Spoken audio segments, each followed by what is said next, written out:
my best friend and other co-host, Michael Hamilton. Michael, why aren't I playing Tears of the Kingdom right now? You got a podcast to record. Got to talk about Yeah, but I want to play Tears of the Kingdom. That's a pretty good game. You could be playing Tears of the Kingdom right now. No, I can't. Casey's playing. Right? And over there. Everybody at home. Yeah, everybody at home can be listening to this while they're playing Tears of the Kingdom. They are the lucky ones. They don't have to sacrifice any Tears of the Kingdom time to have this podcast experience. I'm the only one who has to suffer, so you're welcome. Are you suffering by spending an hour recording a podcast with your buddy instead of playing a Zelda game all by yourself? It's so good. Yeah, your wife's playing Tears of the Kingdom right now. She is. She's having a great time over there. I could be having that same great time, but no, here I am. And it's especially, it's not that I don't enjoy talking to my friend, but the topic of the podcast also is burnout. So it's just like, if I'm just not engaged with Flesh and Blood, I would very much rather be doing anything Tears of the Kingdom related than anything Flesh and Blood related right now. Yeah, that's fair. I think burnout's been something that we've both been experiencing some of for a while, and we haven't really talked about it on the podcast before, right? No, we got maybe during the mental health one that nobody watched, but it's okay. We weren't big yet. We weren't famous. I think we're at 15. By the time this goes up, we'll probably be at 1,500 YouTube subscribers, though. And if we're not, you should totally subscribe out there, and then you could be our 1,500 subscriber. Mm-hmm. Do it. And if you're an audio-only listener, then click the follow button, and then you can be follower number 1,566. Do we have 1,565 followers on our audio version? I don't know. It's the first number that came to my head. It's probably too many followers, but, what are you going to do? No actual numbers and facts about life? No. Yeah, I feel like I don't check the audio only numbers and stuff as much because the part of YouTube that I like seeing is all the little comments people write saying all kinds of nice stuff or mean stuff, mostly nice stuff.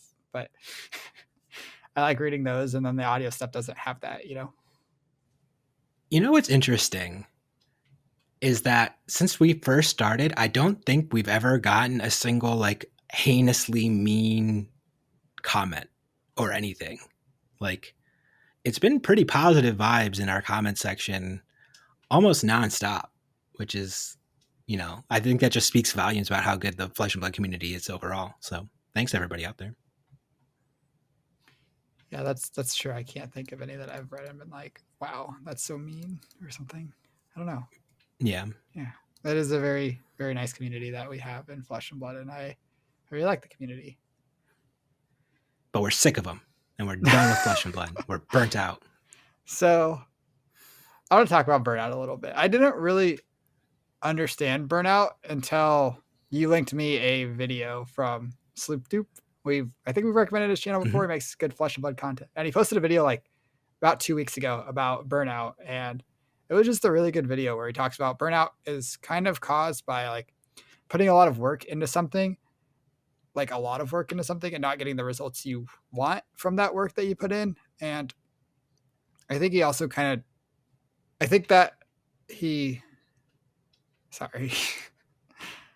I personally kind of feel that way I personally felt that way I felt burnt out at World or after Worlds and even after tournaments I've won, which it's not the result that was making me feel burnout. So I'm not sure why that definition resonates with me so well, because I've still felt burnout after. Yeah, that should be with Mr. Scrub over here. That's my resonating definition. You got a PTI and you qualified for nationals, and I have no PTIs and I didn't qualify for nationals.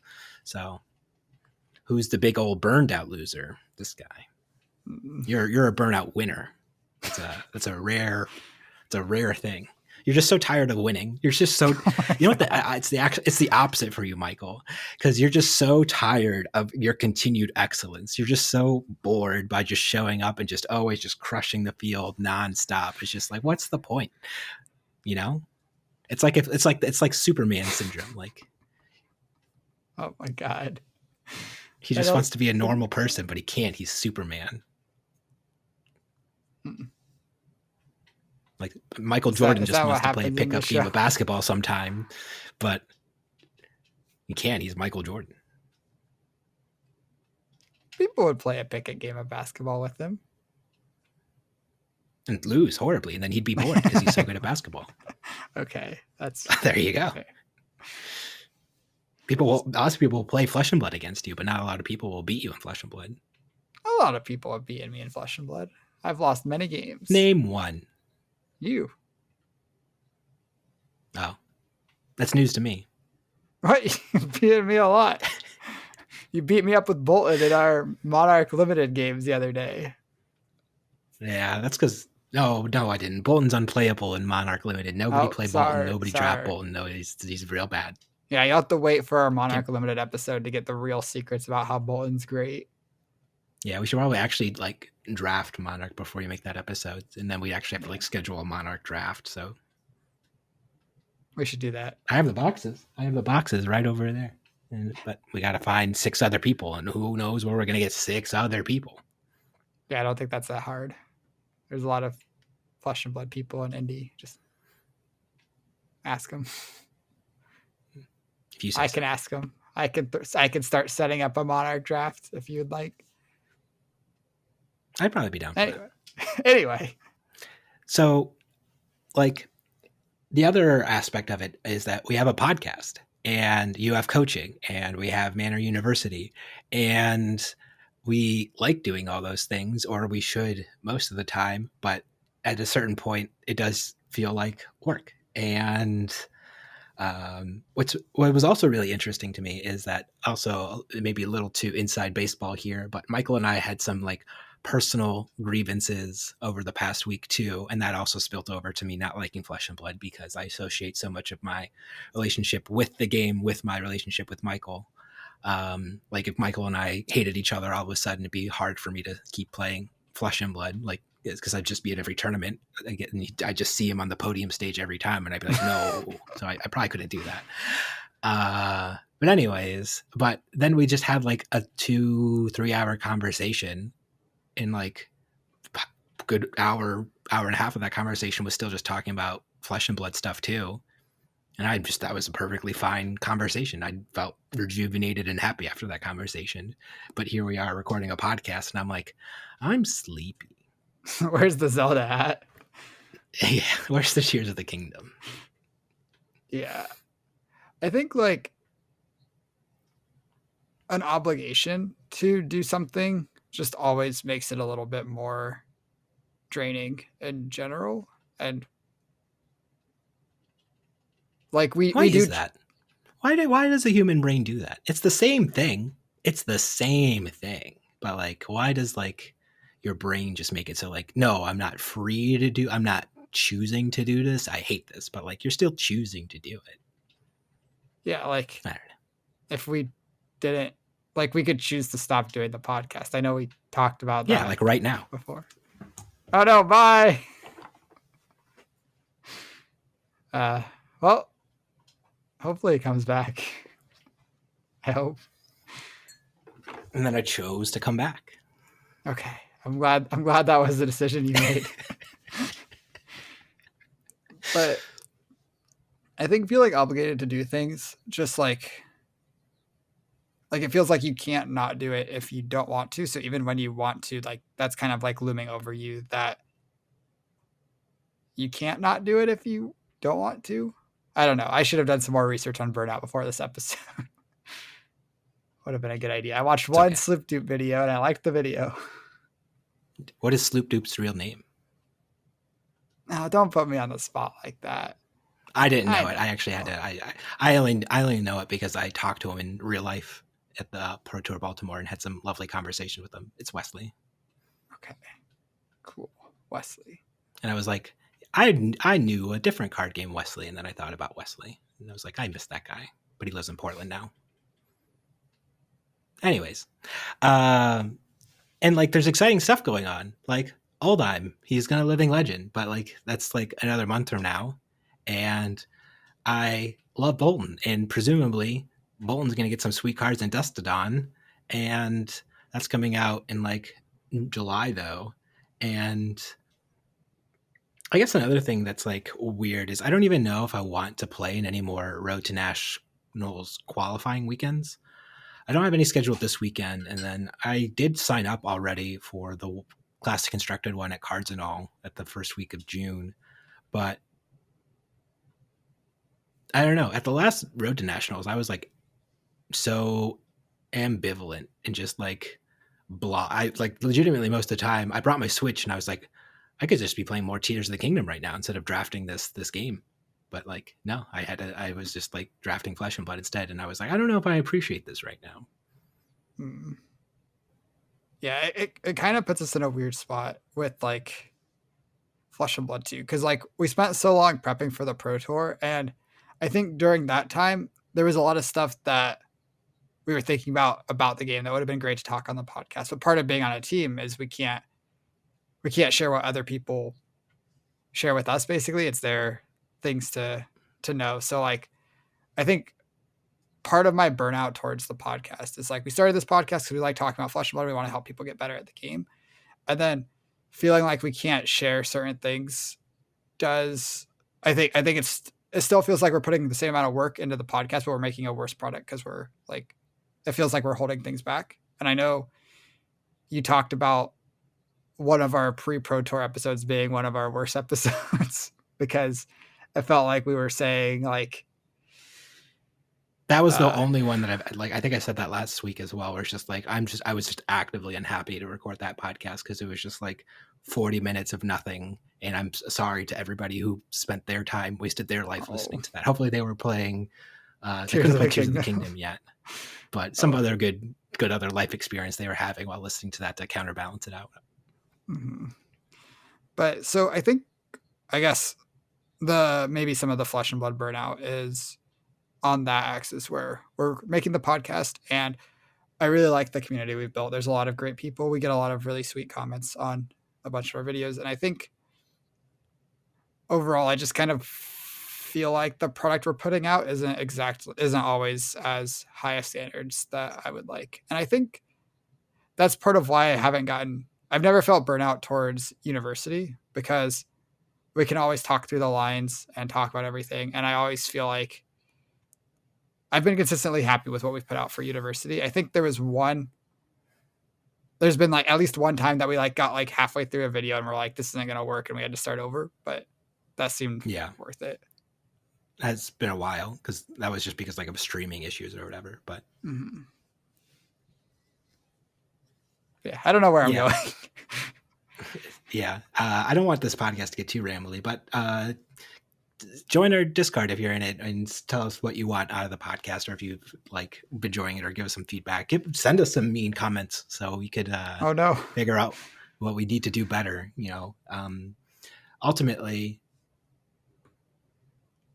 Michael and I care about putting out good quality content, and we care about Flesh and Blood, but it's just like we've been talking about, when you feel kind of lost, you feel kind of burnt out overall, and you just don't know how, like, you just kind of feel lost at sea sometimes. And it's just like, well, I don't know what I should be playing for Classic Constructed, because like if a new set comes out and Oldhim Living Legends, that's just a completely brand new format that I'm having to slog through for like the next couple weeks. Or sorry, I said that backwards. It's just I have to slog through that old format with the Oldhim still around, probably still being the best deck, with Lexi counterbalancing him out, and it's just like everything else kind of feels meh. And then Outsiders is kind of winding down, but we haven't been drafting Monarch yet, but we're just in this awkward middle ground. But you know what? There's still some sweet things we could talk about Flesh and Blood. Let's talk about some Flesh and Blood things, even though probably most people already tuned out by now. Is there anything about Flesh and Blood that you're excited about, that you want to talk about at all? So the biggest thing that I want to talk about is Pablo won another calling. So Mm-hmm. I don't know if it's really my place to open the discussion, but I think Pablo's like potentially the best player. He's got more premier level top 8s than me, and I think the same number of calling wins. He's got at least 2 calling wins. Yeah, because you have 3 calling wins. He has at least 2. He has at least 2 now. And you have 3. Okay. And he won a pro tour and he top eighted another pro tour. And he's top eighted 1 million callings. Okay, you've top eighted a good number of callings. 4. You've at least top eighted every single calling you've ever played in. You won nationals. The biggest one I didn't top 8. Every individual one where you weren't hamstrung. Oh my god! Stop.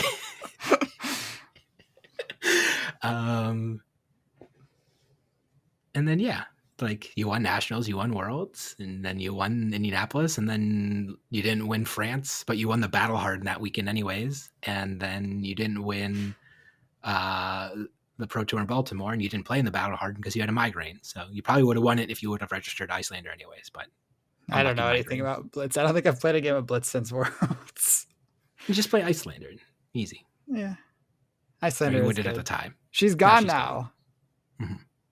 Like, oh my gosh, I can't believe how wrong we were about Oldhim. In what regard? When we said he was going to be like C tier after he lost his hammer. We said D tier. Whatever. We said the bottom at the barrel, like down there with Dorinthia and Bolton.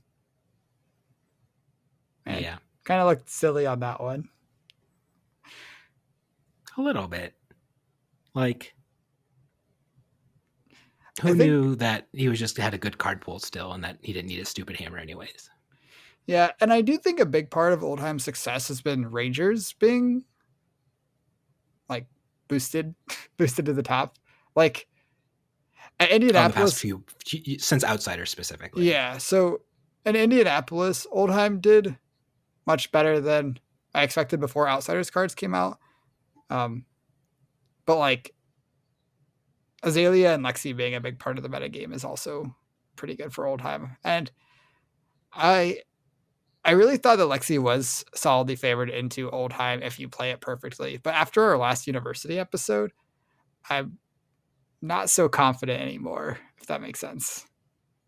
Yeah, at least into Pablo's build, which looked like it straddled the line between a fatigue and normal mid-range Oldhim. It's probably just still a more controlling Oldhim because it's still like cards like Oasis Respite and Brothers in Arms. So maybe those cards just went a long way into just making the matchup a lot better. Mm-hmm. Just giving as well as playing Rampart. Yeah, giving Oldhim more ways to block the breakpoints with 4 defense things, and also allowing him to use Rampart and Crown on most turns without being resource inefficient because so many extra ways to spend that one floating resource. Yeah, just it was very effective. I also think the buckle plus buckling blow tech that we've seen some lists use. I don't think Pablo's had it, but we've seen other lists use it. That also is very good because blowing up New Horizons makes Lexi like very easy to fatigue.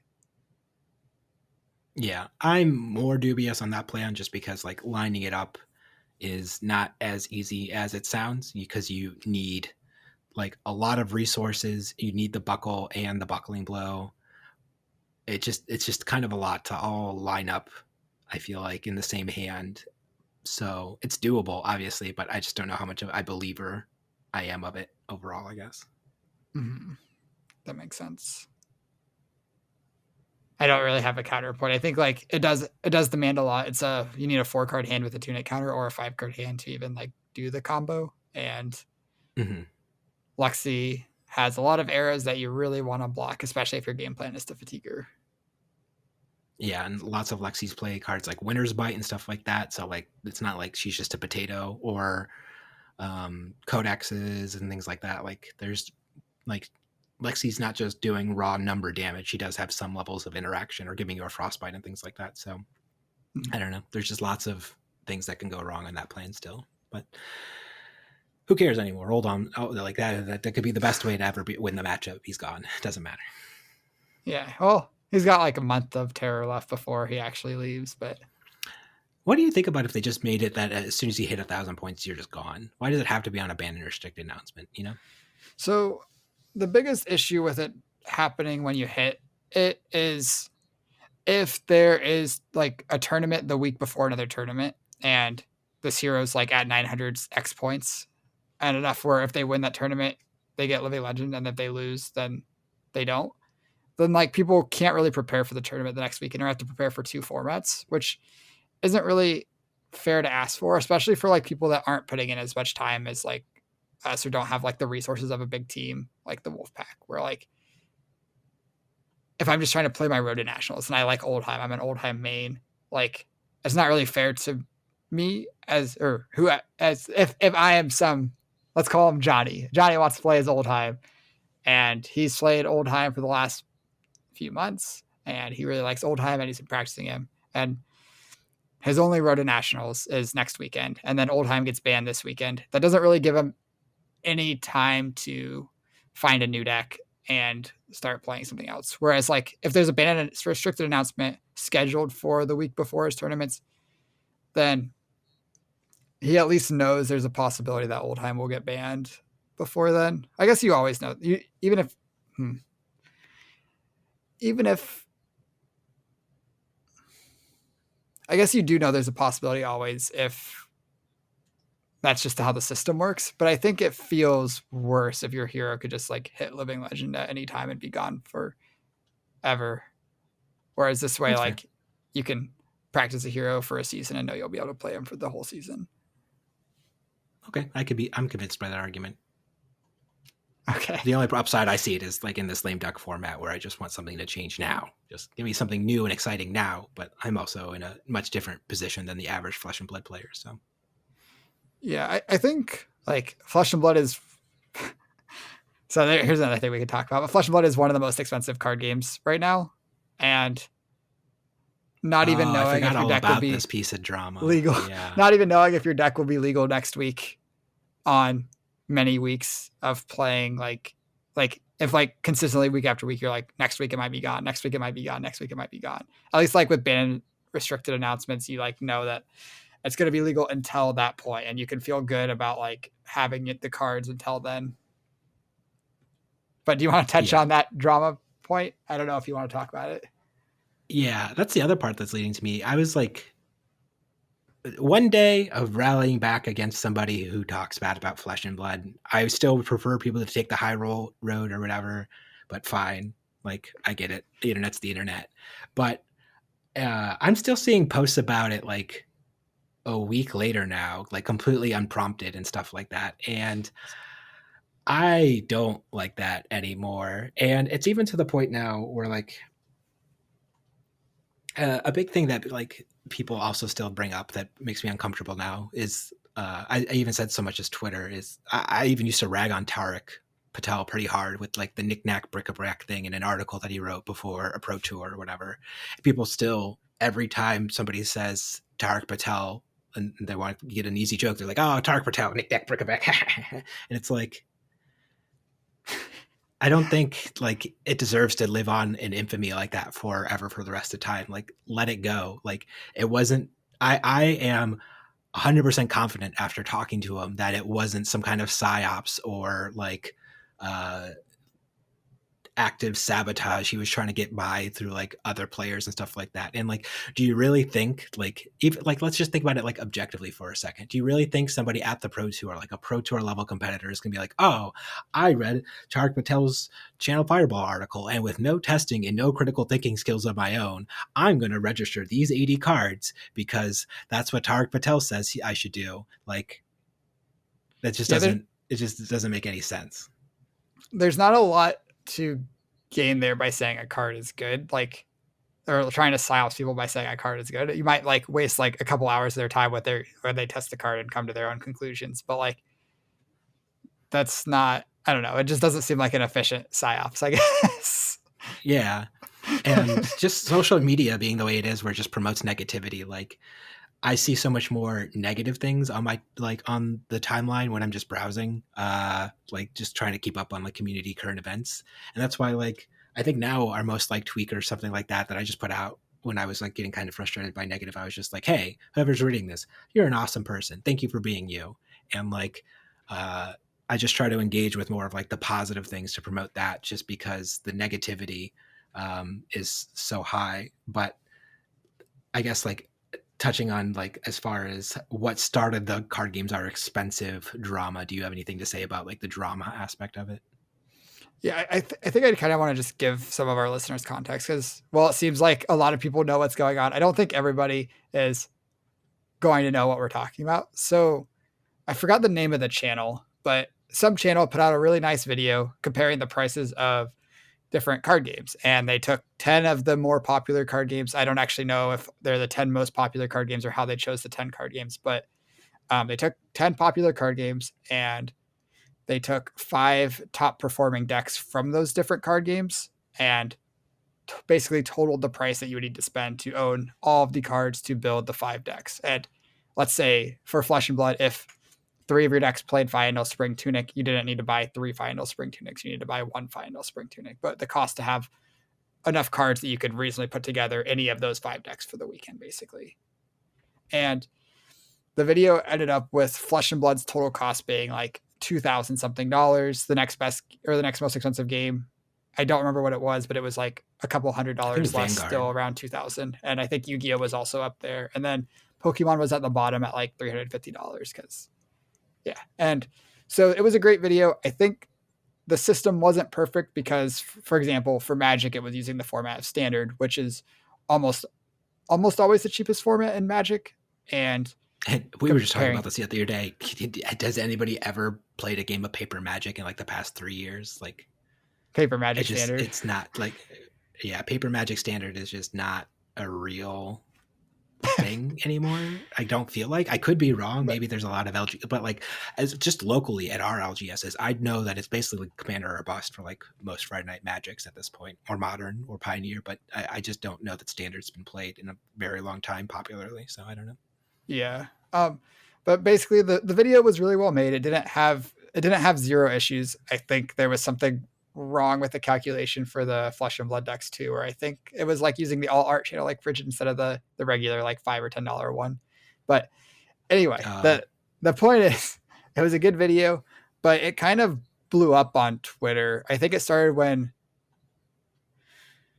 it was a tweet from Jeff Hoagland, I think. That's what started it all.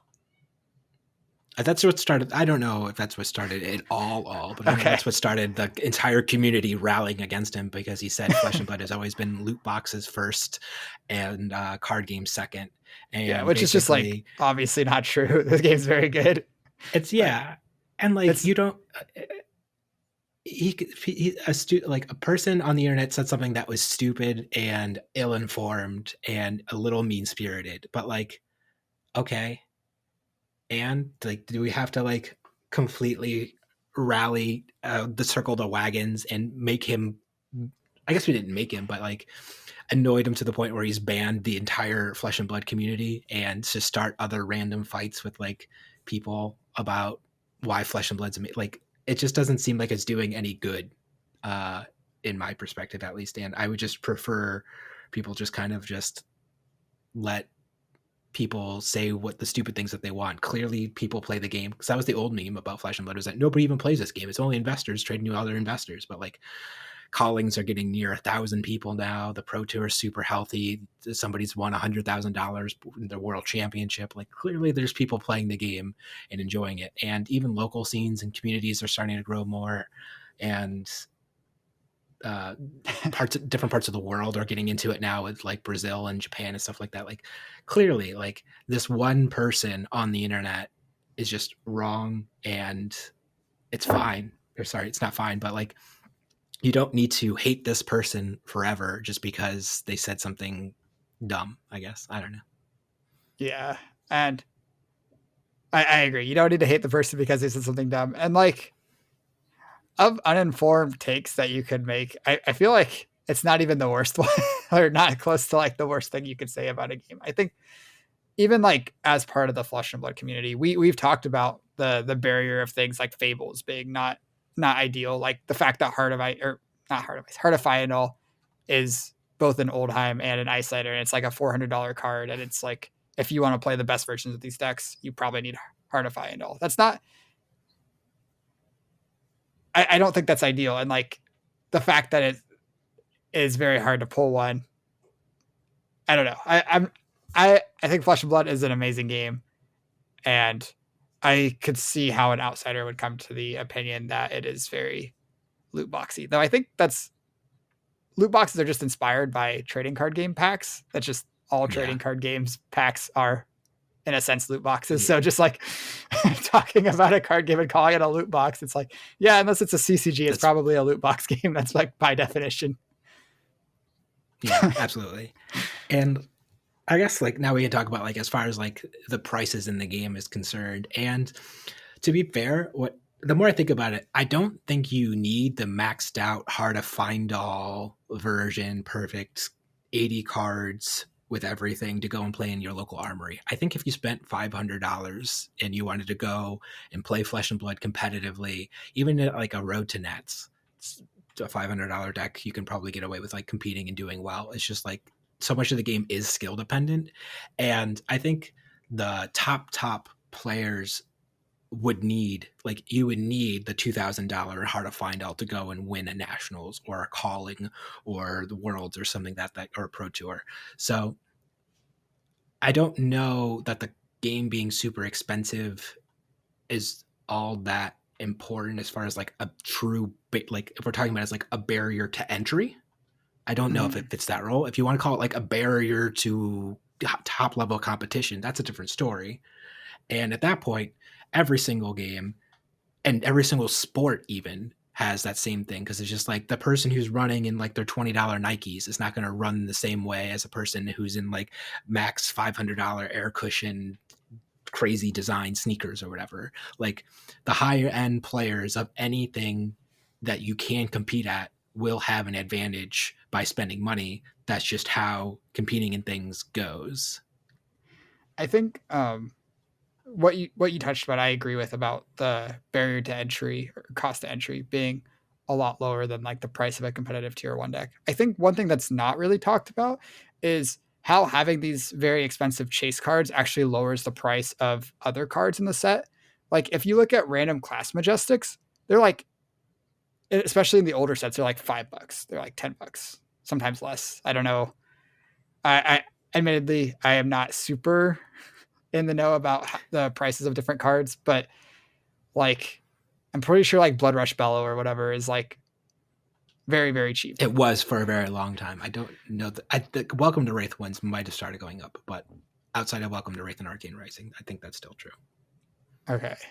Endless Winter or Oaken Old are both very, very cheap when you can play those cards. And I remember looking at when we were building the Oldhim deck for Orlando, I looked at some of the prices of the cards. I'm like, wow, these cards are like nothing. And then the CNCs and the tunic, or I guess it didn't have a tunic then. The CNCs and the Crown of Seeds and the Rampart were all a bunch of money. And then like, but all the Majestics are really cheap comparatively. And like, if you look at Blitz, where like a lot of the decks don't need a lot of their legendary equipment, you don't really need a tunic for most decks in Blitz. Like the cost to play the game is actually pretty reasonable, I guess, if you're not looking to play CC and win a Pro Tour with a CC deck. And like, yeah, and it's for class constructed, and like for Blitz, like I think that's the true like beginner level format for people to get in if they want to play constructed level format. But like limited, the barrier to entry is $100. Just buy a booster box. Like that's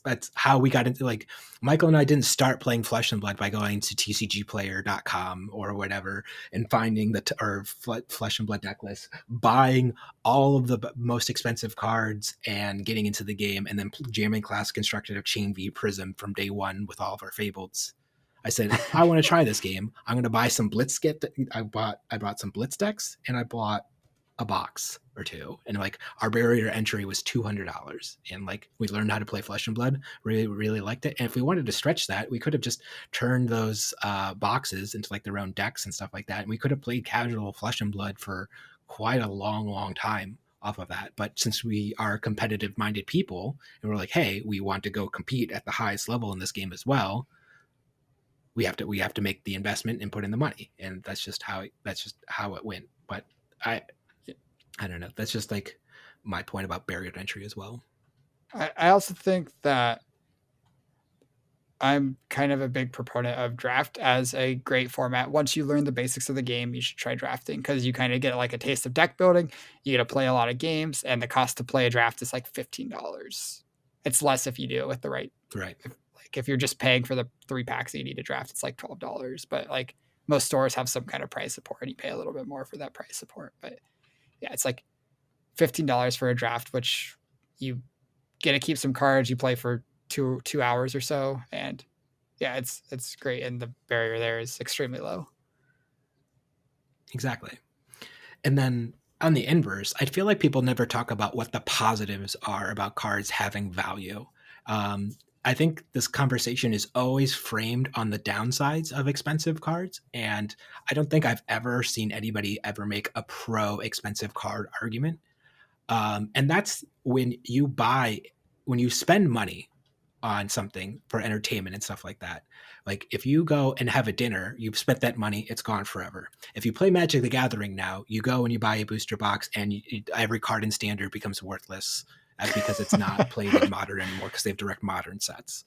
And if it does hold any value, then Wizards of the Coast will print it directly in secret layers and take its price, and then any dollar you spend on it was basically wasted at that point. Like at one point, I think there was this card called Tarmogoyf, and it used to be $200 a card. Now you can pick up a playset. We were looking, it was like $50, and that feels really bad for people in the long run. Like your more enfranchised players will get burnt out and get tired of spending their money if they just see their money continually evaporate before their eyes. You know what keeps people invested in the game and caring about it, though, is when their cards maintain a certain level of value, and they know, oh, this card that I spent some money on, it doesn't have to keep that perfect price of like Spring Tunic being $200 forever. I think if it went to like $100, $150 again, that's fine. It's a fine price for it to be. But I don't think it's reasonable to be like Tunic should be $10, because that's basically saying everybody who spent that initial money, I don't care about your money, and I don't care about any investments you make. And there have been points in my life as back playing Magic where like me being able to sell my collection bailed me out of some horrible life situations, and that just doesn't exist if all the cards are super cheap and there's no value to the game. Yeah, and you do see posts like that a lot. It's like, hey, I need to pay for this. Hey, my card broke down. I'm selling some cardboard to pay for it. You see that in like, I would say less than half sale posts that you see, but like I've seen that. Just like I don't spend a lot of time on those buy, sell, trade communities. I don't really engage with the financial side of Flesh and Blood that much, or card games in general. It's just not my jam.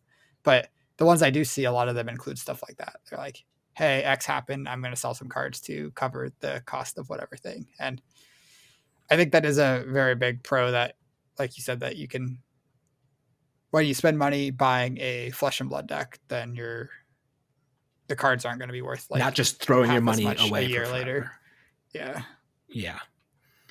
And it doesn't have to be like, if you think about it from like an old school Magic perspective, like could you imagine like actually owning and like having opened those cards in like 1993, 1994, and then like all of a sudden like 30 years later, like you're just a millionaire off of the cardboard that you have? Like I don't think it should ever be that extreme. Like that's obviously not a healthy level for card prices to get to, and that's also what makes this match or this discussion like not conducive for Twitter or the internet in general, because it's nuanced and there's a lot of gray area in it, and that's just not the way people want to have conversations anymore. And I hope nobody thinks like, oh, Roger thinks cards should be expensive, he's an elitist asshole that, you know, just wants to price people out and doesn't care about the class system or anything like that. It's just like, I am just trying my best to evaluate the world as which it sits today and make my best informed decisions that I think are pragmatic and are useful. I don't have any ill intentions with like my opinions or anything like that. I'm not like a greedy. I don't have 25 binders of Findall Spring Tunic sitting behind me. I own 2 copies of Findall Spring Tunic. That's it. Like, I have some sealed boxes up there, but like, ask me when I'm going to sell those. Never. This is not really like what I'm planning to do with them. They're like, Welcome to Wraith is going to get more expensive in time than that's what the majority of those boxes are. And I like Welcome to Wraith. It's the first Flesh and Blood set. It's super nostalgic for me. I'm going to want to play Welcome to Wraith. That's like the set that Michael and I started with. So I bought them now while they're cheap. And like now, if 5-10 years from now, I want to play some Welcome to Wraith sealed with Michael again, I could do that. I'm good to go. I won't have to spend the $2,000 or whatever that they'll be at the time because it's been out of print. So, yeah, that's just my small rant about that again. What do you, if the boxes go to $2,000, would you play sealed with them? Yeah. Wild. Maybe not $2,000. Well, 2,000. I might sell like if it's $2,000 a box, which I don't know how that would ever happen. Maybe in like 30, 40 years from now. Hard to find dollars worth 10 grand or something. Yeah, or something like that. Maybe I'd sell a box or 2 or something like that. If like it's like obviously at some point I'll have to like look at it, but that wasn't my intention when I bought them. Basically, like they're not sitting there because I'm planning to retire by selling my sealed cases of Flesh and Blood one day. I have them because I enjoy the game. I love Flesh and Blood, despite being burnt down on it a little bit at the moment. And yeah, makes sense. I think so. I also own a little bit of sealed product, definitely less than you, and I kind of think of it as if I'm paying. Because I bought Welcome to Wraith when you were kind of talking it up. I think we even talked about it on one of the. It was $240 a case. $240 a case. And I was like, I would pay $60 to draft Welcome to Wraith, to have a box so I could run a draft of Welcome to Wraith, and I'm gonna buy a few. I think I bought a case. I might have bought 2. It's 1 or 2. They're sitting in my closet. I'll have to go look at some point. But worst thing that happens is 10 years down the line, it's worth nothing. And I pull together 8 people that still know how to play Flesh, but I'm like, let's go back to the good times. Let's draft some Welcome to Wraith. Yeah. Sounds great. But that being said, maybe it's time for us to revisit and... Oh, wait, no. That's the other awkward thing I'm realizing now about being in a lame duck format is like, how do we make a budget deck recommend? I guess we'd have to try to think of like heroes that probably won't change too much when the new set comes out, but that's just so hard to like prognosticate. So I think for budget decks, a lot of the time, they don't need to be like super caught up with the meta. They need to be decks that are affordable and decks that are like somewhat competitive. And then like people can adjust them as they have money and to fight their local meta. Because when you're making budget deck recommendations, you're not like, this is a deck you should take to a calling. You're going to go take down a calling with this budget deck. It's like, this is for your local armory or your local events, whatever armories or skirmishes or whatever's going on. And obviously, based on your local metagame, you can adjust them to make them better. And then as your budget, if your budget increases, you can add some more expensive cards to them and stuff. So like, I don't think they need to be like decks that will consistently be good against whatever comes out in Dusk Till Dawn. But I would like to do another budget deck episode. So I think my list of budget episodes to do, we got Oldhim Sunset Show, we got Monarch Draft, and we got budget decks. 3 Flesh and Blood content episodes. Oh, it's been so long since a hero living legend. I forgot that we do sunset. Do we have to do sunset shows? Can we sunset shows? We can. You don't want to talk about Oldhim? I got some good memories of that guy. I know you do. We'll see. We'll see how I feel. It's not a good time to ask me about what I want to be doing in this game. So is it Zelda? One day at a time. Okay. Yeah, I mean, it's playing Tears of the Kingdom. But... Mm-hmm. I unfortunately also have a day job as well, and I need to type up reports and do compliance things. Dang compliance Sad. things, I banks know. and stuff. Who needs them? When the proletariat overthrows the bourgeoisie, I won't have a job and tunics will be free. I It'll don't be a know glorious day. I don't know what that means. Except the tunics are free You're and you not a won't have a Marxist? job. Nope. I don't know what that means. It's okay. Karl Marx is the guy who wrote the Communist Manifesto and came up with the idea of communism. I do recognize that name. I'm sure I learned it at some point. You were brought up in Indiana education system, so I'm sure you learned that he was an evil devil Satan worshiper that hates everybody in America. So I don't think that's what I learned. good old Indiana. Good thing I went to college Indiana. there. It's fine. It's a fine state. Yeah. There's lots of cool people here. Mm-hmm. There are a non-zero amount of cool people here. Lots of them. Okay. You ready to wrap Any things final up? thoughts? Yeah. There's kind of like several topic episode. We didn't really talk about one specific thing for most of it. We got the burnout, we got the finance, we got the Oldhim. drama, Oldhim, yeah, Pablo. Mm-hmm. But I think game's great, and even though I'm a little burnout and you're somewhat burnout, also probably a little bit more burnout than me, but anyway, I don't know if you need to compare burnout actually. What I'm trying to say, my burnout's better than your burnout.